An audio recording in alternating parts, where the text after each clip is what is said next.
नमस्कार, मैं दिनेश कुमार आज के इस विशेष वीडियो में और प्रोग्राम में भी आप सभी का हार्दिक स्वागत करता हूं भाई। जैसा कि आप सब देख रहे हो भाई, यहाँ पर डबल इंजन की सरकार दिखाई दे रही है भाई, लेकिन उसके बावजूद भी हरियाणा के अंदर जो है रोज़गार के लिए युवा जो है भाई दर दर भटक रहे हैं भाई। कुछों को तो बेरोजगारी के ही फार्म भर रखे भाई उनने, लेकिन वो उनका भी जो मानदेय आता है बेरोजगारी वाला, कुछों का तो आ गया है, लगभग 20% का तो आ गया और 80% का जो है वो मानदेय अभी तक नहीं आया है। तो इसके बारे में भी हम भी आज ये चर्चा करेंगे कि किस जिले के अंदर कितने बेरोजगार हैं भाई, हरियाणा में कितना रोजगार मिल गया भाई, कितना ना 100 दिन का काम मिला भाई और कितनों को 100 दिन का काम नहीं मिला है, और उनका मानदेय आ गया है या नहीं आया है, और नहीं आया है तो वो किस कारण नहीं आया भाई। इसके ऊपर हम अपनी वीडियो बनाते हैं, लेकिन उससे पहले मैं बताता हूँ कि ये बेरोजगारी वाली स्कीम है क्या। जो भी 18 वर्ष से ऊपर का, ठीक है ना, युवा 12वीं पास कर लेता है और 12वीं पास करने के बाद कोई पारिवारिक स्थिति के कारण या किसी अन्य कारण से अपनी पढ़ाई को छोड़ देता है, और छोड़ने के बाद उसको लगभग 1 साल या 1.5 साल तक कोई भी रोजगार नहीं मिलता, तो वो बेरोजगार की श्रेणी में आ जाता है। अगर पढ़ रहा है तो वो बेरोजगार नहीं है भाई, वो स्टूडेंट की श्रेणी में आता है। यदि वो पढ़ नहीं रहा है, ना तो किसी कॉलेज वगैरह में जा रहा है, कुछ भी नहीं कर रहा है, ना कोई नौकरी कर रहा है, तो वो बेरोजगार की श्रेणी में आता है। और बेरोजगार की श्रेणी में आएगा तो सरकार उनको 900 रुपये, 1500 रुपये या 3000 रुपये के हिसाब से मानदेय देती है। तो वो मानदेय देने का तरीका क्या है? 900 किन को मिलते हैं? जो 12वीं पास होते हैं, 1500 जो बीए पास होते हैं, और 3000 जो भी पोस्ट ग्रेजुएट होते हैं। उनको ये 18 से 35 वर्ष की आयु के बीच का जो है इसका मानदंड होता है। तो इसको भरने का तरीका क्या है? सबसे पहले हम अपनी बेरोजगारी को दर्ज करवाते हैं कि हाँ भाई मैं बेरोजगार हूँ।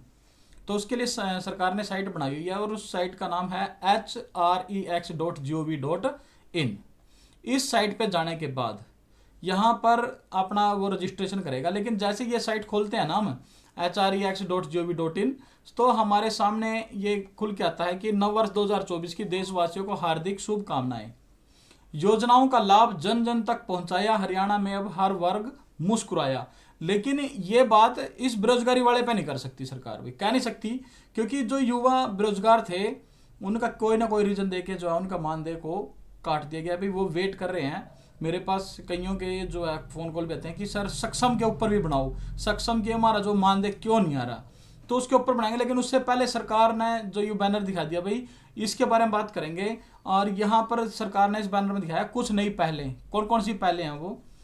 नंबर 1 पे इन्होंने दिखा दिया दयालु योजना, यानी कि जिस परिवार की वार्षिक आय 1,80,000 रुपए से कम हो जाएगी भाई, और उस परिवार के किसी सदस्य की मृत्यु हो, तो उस परिवार को 5 लाख रुपए तक की आर्थिक सहायता सरकार देती है दयालु योजना के तहत। और इस दयालु योजना के अंदर क्या है कि 1,80,000 तक इनकम कम होनी चाहिए भाई, और जिसकी मृत्यु है वो 60 साल से कम उम्र का होना चाहिए। फिर मुख्यमंत्री तीर्थ यात्रा योजना, इसमें भी 1,80,000 से कम जो है उसकी आमदन होनी चाहिए, 60 वर्ष से अधिक उस बुजुर्ग की उम्र होनी चाहिए भाई, तब उसने ये मिलेगा। फिर उसके बाद संशोधित मुख्यमंत्री व्यापारी क्षतिपूर्ति योजना, जो हरियाणा के अंदर ये योजनाएं चल रही हैं उनके बारे में बता रहा मैं अपना। ये संशोधित मुख्यमंत्री व्यापारी क्षतिपूर्ति योजना क्या है भाई? व्यापारी हो कोई भी रजिस्टर्ड होना चाहिए वो, और या कारोबारी हो भी, उसको 20 लाख रुपए तक का नुकसान की भरपाई जो है, अगर 20 लाख तक का नुकसान होता है तो उसकी भरपाई जो है हरियाणा सरकार करती है भाई। फिर उसके बाद आंगनबाड़ी कार्यकर्ताओं को, जो आंगनबाड़ी वर्कर है नहीं भाई, उनको निःशुल्क 28,500 स्मार्टफोन वितरित कर दिए भाई, सरकार की तरफ से स्कीम है। उसके बाद पीएम श्री स्कूल योजना भाई, प्रदेश में 124 पीएम श्री स्कूलों की शुरुआत हुई थी भाई, 124 की पीएम श्री स्कूल की योजना। फिर उसके बाद अंत्योदय परिवारों की आय बढ़ाने के लिए हरियाणा आय वृद्धि बोर्ड का शुभारंभ। अंत्योदय जो भाई जिनकी सालाना 1 लाख तक कम है, 50,000 से कम है, उन परिवारों को की आर्थिक स्थिति को ऊपर बढ़ाने के लिए हरियाणा सरकार ने ये आय वृद्धि बोर्ड का शुभारंभ कर दिया भाई।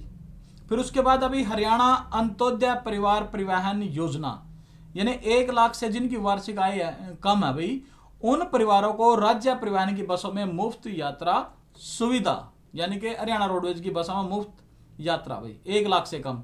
इसके लिए स्कीम का नाम क्या है, ये कहीं भी अप्लाई यदि कराओगे तो स्कीम का नाम बताना आपने, हरियाणा अंत्योदय परिवार परिवहन योजना भाई।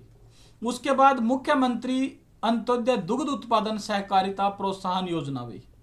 इसमें क्या है, दुग्ध उत्पादक अंत्योदय परिवारों के लिए ये योजना बनाई है भाई। फिर गुरु शिष्य कौशल सम्मान योजना कैसी है, शिल्पकारों, कारीगरों और श्रमिकों की कौशल क्षमता को प्रमाणित करने के लिए ये गुरु शिष्य कौशल सम्मान योजना है भाई।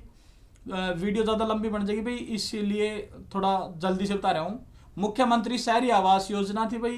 प्राणवायु देवता स्कीम भाई, इसमें देखो भाई क्या है, प्राणवायु देवता स्कीम सबसे बढ़िया स्कीम है भाई ये।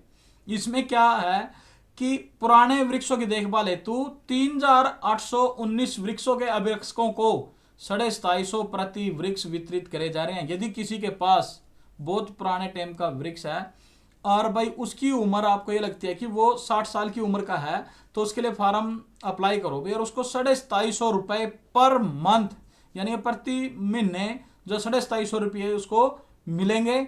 और भाई इसका फार्म जो है समाज कल्याण विभाग में भरा जाता है, जहां पर पेंशन का काम चलता है भाई। उसके बाद क्या है भाई, साझा डेयरी योजना, गांव में पंचायती भूमि पर साझी डेयरी खोलने की शुरुआत।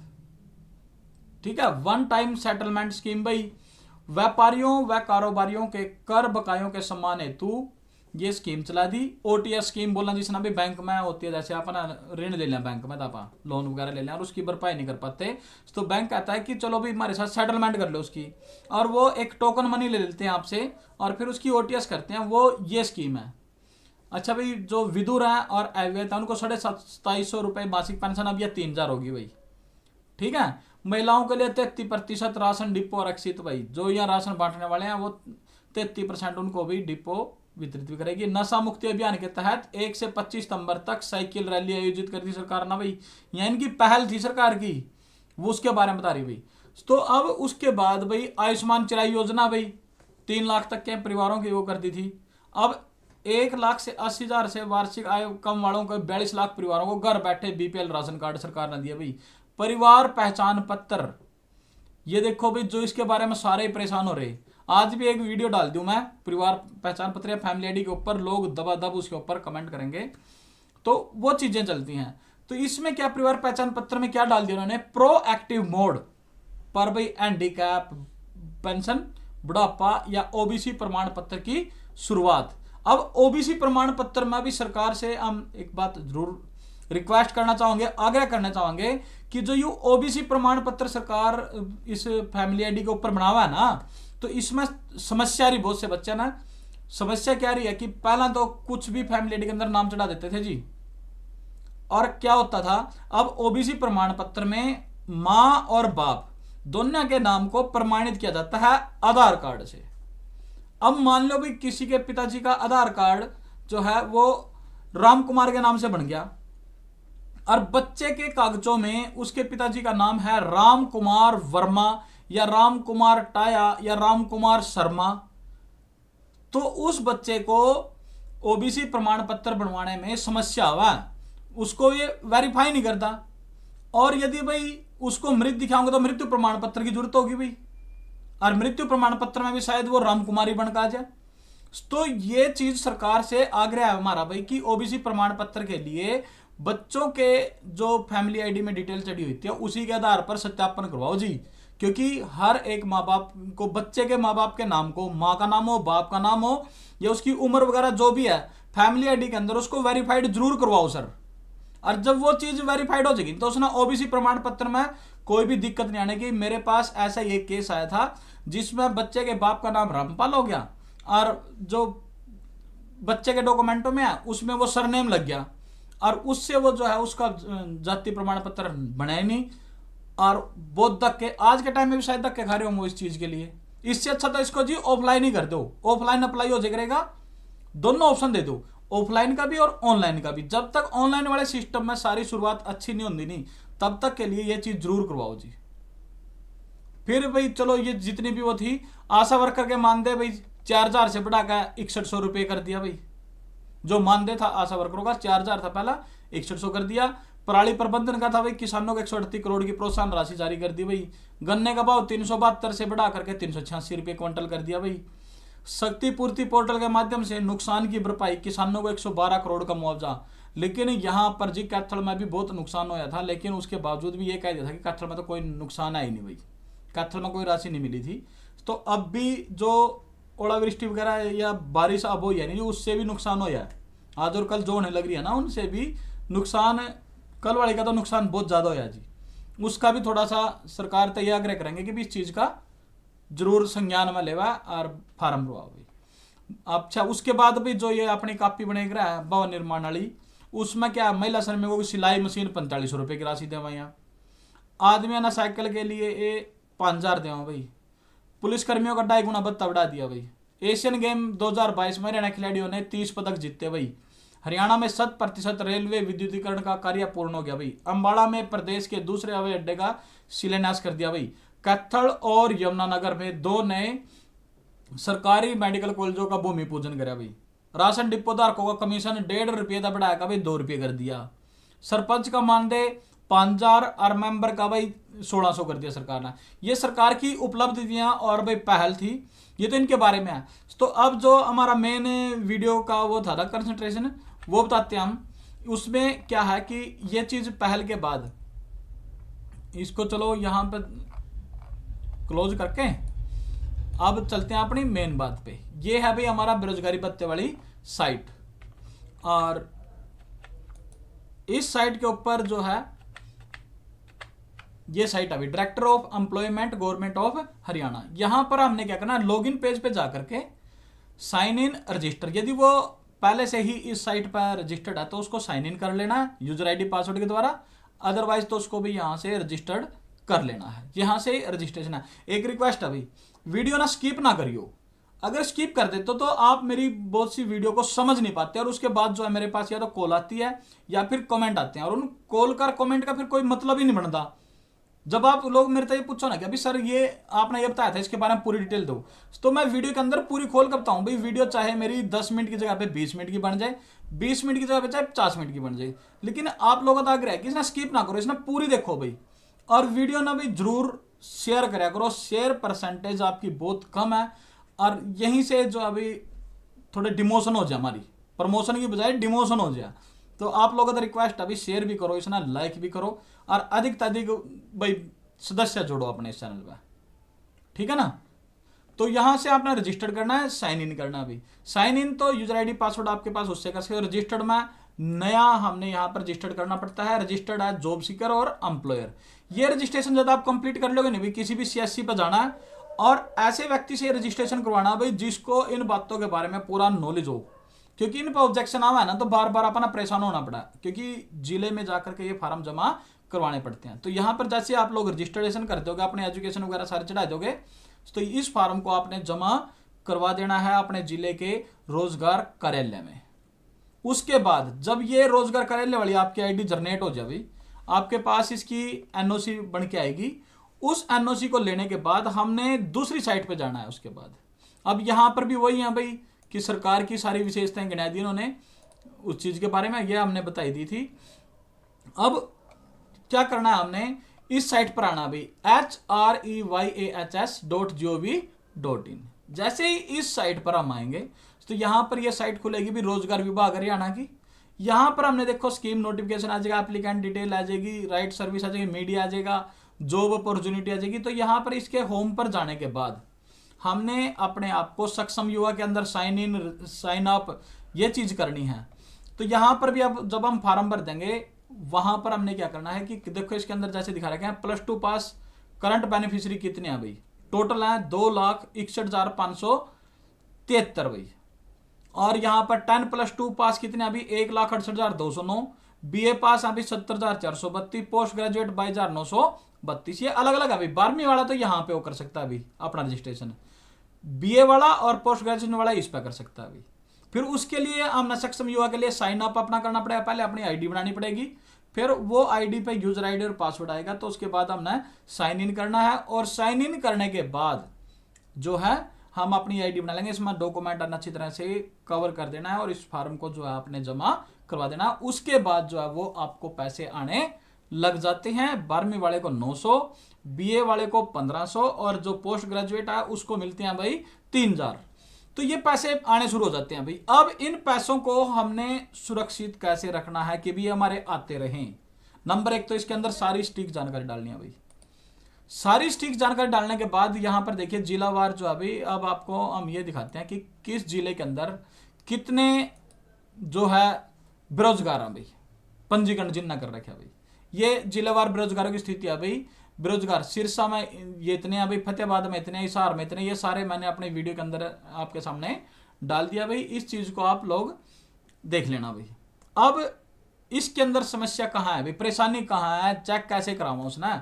तो सबसे पहले तो आप लोगों को अपनी मेल आईडी जो हम रजिस्ट्रेशन के दौरान देते हैं भाई, उस मेल आईडी पर अप टू डेट रहना पड़ेगा, यानी कि अपडेट रहना पड़ेगा। प्रत्येक मतलब 2 या 3 दिन बाद अपनी मेल आईडी को खोल कर देखो कि कहीं पर अभी हमारे पास सक्षम से रिलेटेड कोई मेल तो नहीं आई। यदि आई है तो उस पर तुरंत या तो सीएससी वाले के पास जाओ या अपने आप ही अपने फोन में ये आईडी खोल लो और उस चीज को दुरुस्त कर लो भाई। ये नंबर 1 बात। दूसरा भाई, इसके अंदर फैमिली आईडी अपडेट होनी चाहिए। आपकी मेल आईडी बिल्कुल एक्यूरेट होनी चाहिए और वो मेल आईडी आपकी पर्सनल यूज में होनी चाहिए भाई, क्योंकि उस पर बार बार कुछ ना कुछ बेरोजगारी से रिलेटेड आएंगे। यदि आपको रोजगार के बारे में बुलाओगे तो वो भी है। उसके बाद हमने क्या करना है, मोबाइल नंबर अपना ऐसा रखना है कि वो हमारा मोबाइल नंबर एक्टिव रहे भाई, वो चलता रहे। और मोबाइल नंबर भी हमने ऐसा देना है जिसका भाई रिचार्ज भी लगातार हो, उसकी वैलिडिटी खत्म ना हो, ना ही वो गायब हुई होना चाहिए। गायब भी हो तो उसको निकलवा लेना है, ठीक है ना। तो यहां पर अब उसके बाद सक्षम युवा एसोसिएशन भी है भाई अपनी। जो सक्षम युवा एसोसिएशन के प्रदेश अध्यक्ष है भाई विनोद कुमार, उन्होंने क्या कहा, ना नौकरी मिल रही ना भत्ता। देखो भाई, विनोद कुमार का कहना है कि 20% युवाओं को ही भत्ते मिले हैं। मई से ज्यादातर जिलों के युवाओं को भत्ते नहीं मिले, कई बार अधिकारियों से वो मिल भी लिए हैं भाई। तो वहां पर अधिकारियों ने भाई क्या समस्या बताई अभी, किस वजह से ये सारा काम हो रहा भाई, तो उन अधिकारियों के बारे में बताएंगे। परेशानी कहां पर आ रही है, परेशानी आ रही है भाई रोजगार विभाग डायरेक्टर अंजू चौधरी का कहना है कि सक्षम युवाओं को विभाग में जरूरत अनुसार काम मिलता है। यदि उनको भी जरूरत होगी तो काम मिलेगा, क्योंकि वो तो रिकमेंडेशन कर लेते हैं डिपार्टमेंटों से कि भी आपको कितने सक्षम युवा चाहिए, वो जितने भेज देते हैं उसी हिसाब से काम दे देते हैं भाई। जिले में भत्ते नहीं मिल रहे तो परेशानी कहाँ है, चेक करवाएंगे, उसने कह दिया भाई मैडम ने। तो ये जो मैडम है उन्होंने कहा कि कहाँ पर है, तो मैं आपको बता देता हूँ भाई। नंबर 1 पर तो भाई आपको मेल आईडी आप नहीं देख रहे, मेल आईडी पे आपको जब भी कोई ऑब्जेक्शन आपकी बेरोजगारी भत्ते वाले पर होगा तो मेल आईडी जरूर खोल कर उसको क्लियर करने की कोशिश किया करो भाई। नंबर 2, अपना जो हमने स्टार्टिंग में HREX पर बेरोजगारी भत्ते वाला फार्म भरा था उसको प्रत्येक 3 साल बाद जो अभी रिन्यू करना पड़ता है वो रिन्यू भी जरूर करा करो भाई, ठीक है ना। वो रिन्यू होगा तो आपका ये चलता रहेगा भाई। जिसने भी सक्षम का फार्म भर रखा भाई वो अपनी जो है फैमिली आईडी सक्षम के फार्म के साथ जरूर अपडेट कर दे। फिर उसके बाद कोई अपनी नई जानकारी हो तो वो भी अपडेट कर लो, मतलब हफ्ते में या 10 दिन में अपनी जो है सक्षम वाली साइट खोल के देखनी चाहिए भाई। उसके बाद क्या करना, हमने जो अपने तहसील के अपना प्रेफरेंस दे देंगे भाई, मैं यहाँ इन तहसीलों में काम करने का इच्छुक हूं। अपने जिले की 4 तहसील दे दो, वहां चारों तहसील सीरियल वाइज देनी है अपना। सबसे पहले अपने नजदीक की दो, फिर उससे थोड़ी दूरी की, फिर उससे थोड़ी दूरी की, फिर उससे दूरी की, ऐसे हमने अपनी तहसीलों का भी सिलेक्शन करना है। रिन्यू जरूर रहना भाई। और अगर कोई काम मिलता है तो उस काम के लिए भी आप लोगों ने रिपोर्ट जरूर करनी है भाई। रिपोर्ट करोगे तो वो काम आपका चलता रहेगा और उसका मानदेय आपको अलग से मिलेगा। ये आइए अपना। तो इसलिए मित्रों, अपडेट रहना, शिक्षित रहना, जागरूक रहना बहुत ज्यादा जरूरी है भाई। ये भत्ते तभी चलते रहेंगे। अब जिनके रुक रहे हैं ना उनके कुछ ना कुछ प्रॉब्लम, कईयों की तो रिन्यू नहीं हो रहे भाई। कईयों के डिपार्टमेंट की तरफ से मेल डाल दी कि भी फैमिली आईडी अपडेट करो, उन्होंने फैमिली आईडी अपडेट नहीं करी।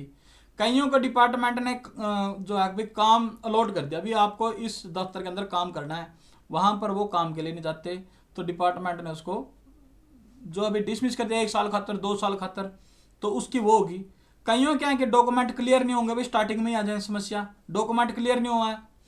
तो डॉक्यूमेंट यदि क्लियर नहीं है तो एक चांस एडीसी ऑफिस की तरफ से मिल जाएगा, दोबारा फिर अगर यदि क्लियर तो लगा दिया आपकी, वो पास हो जाते हैं। अगर नहीं लगाए तो भी उनके कुछ टाइम के लिए जो उसको फ्रीज कर दिया जाता है यूजर आईडी पासवर्ड को, तो उसके लिए आपने फिर इंतजार करना पड़ेगा भाई। इसलिए सबसे जरूरी बात तो यही है कि भाई इसके लिए अगर कहीं फार्म अप्लाई करा रहे हो ना, तो ध्यान तक करवाओ भाई, जागरूकता के साथ कराओ एंड देखो उसको, चाहे 10 मिनट फालतू लगा अपना काम में। तो आज की ये वीडियो अपनी जो थी बेरोजगार सक्षम युवाओं के लिए थी भाई। और यदि वीडियो था ना अच्छी लगी है ना, तो इस वीडियो ना भी लाइक शेयर और भाई दबा का फॉलो भी करो भाई, इसना सब्सक्राइब भी करो, जो भी थारे बस में ना उतना करो। और यदि वीडियो अच्छी लगे ना, तो इस वीडियो को अधिक से अधिक शेयर कर दो भाई, ताकि और किसी ने भी इसका लाभ मिल सके। और मेरी एक बार फिर थार रिक्वेस्ट भाई कि अगर कोई समस्या आ रही है ना, तो उस समस्या के बारे में तो मैं आप लोगों से सिर्फ एक ही बात कहूंगा कि किसी शायर ने एक बात कही थी, ए वक्त जरा अदब से पेश आ, ए वक्त जरा अदब से पेश आ, वक्त नहीं लगता वक्त बदलने में। यह बात जरूरी है भाई कि वक्त को थोड़ा वक्त देना चाहिए भाई, वो वक्त ऑटोमेटिक बदल जाएगा अपना। जो हमारे को समस्याएं रही हैं उसके प्रति हमें जागरूकता मिल जाएगी, क्योंकि जब समस्या आती है तभी वो आगे काम चलता रहता है भाई। और रुकावटें जितनी होंगी आदमी उतना ही कामयाब होता चलेगा भाई। ऐसे ही यदि आप सरकार के साथ खुश हैं तो भी सरकार को वोट करो, सरकार से ना खुश है तो भी इलेक्शन आने वाला है, वो भी देख लेना भाई, ठीक है ना। लेकिन अपना जो ये बेरोजगारी भत्ते का काम है, यो अपना करवाते रहो ध्यान था, ठीक है ना। हर एक चीज को लगता है यदि वक्त आपका अच्छा है तो वो क्या बदलेगा, उसको एज इट इज रहने दो। यदि अच्छा नहीं है नहीं तो वो अदब से पेश आ रहा है, हमने उसको बोल दिया कि अभी हम तैयार हैं भाई स्ट्रगल करने के लिए। और यदि हम स्ट्रगल करेंगे तो वो वक्त भी बदलेगा हमारा, अच्छा आवेगा भाई। राजा को रंक बनने में कोई टाइम नहीं लगता और रंक को राजा बनने में कोई टाइम नहीं लगता भाई, ठीक है ना। जिसकी भाई भाग्य में तरक्की है तो उसको तरक्की मिलेगी। और यदि भाई भाग्य ही हमारा अच्छा नहीं है, मेहनत ही नहीं हम अच्छी कर रहे, तो उसका क्या फल मिलेगा। तो भाई उदास ना हो भाई, अपने सक्षम युवाओं को मैं कह रहा हूं उदास ना हो।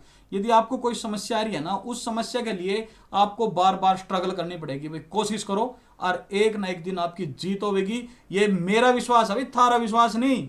मैं विश्वास कर रहा था ऊपर कि यदि आप लोग अपनी समस्या के प्रति पूरे दृढ़ संकल्प के साथ उस पर डटे हो नहीं और उसने दूर करने की कोशिश कर रहे हो, तो जीत आप लोगों ने जरूर मिलेगी।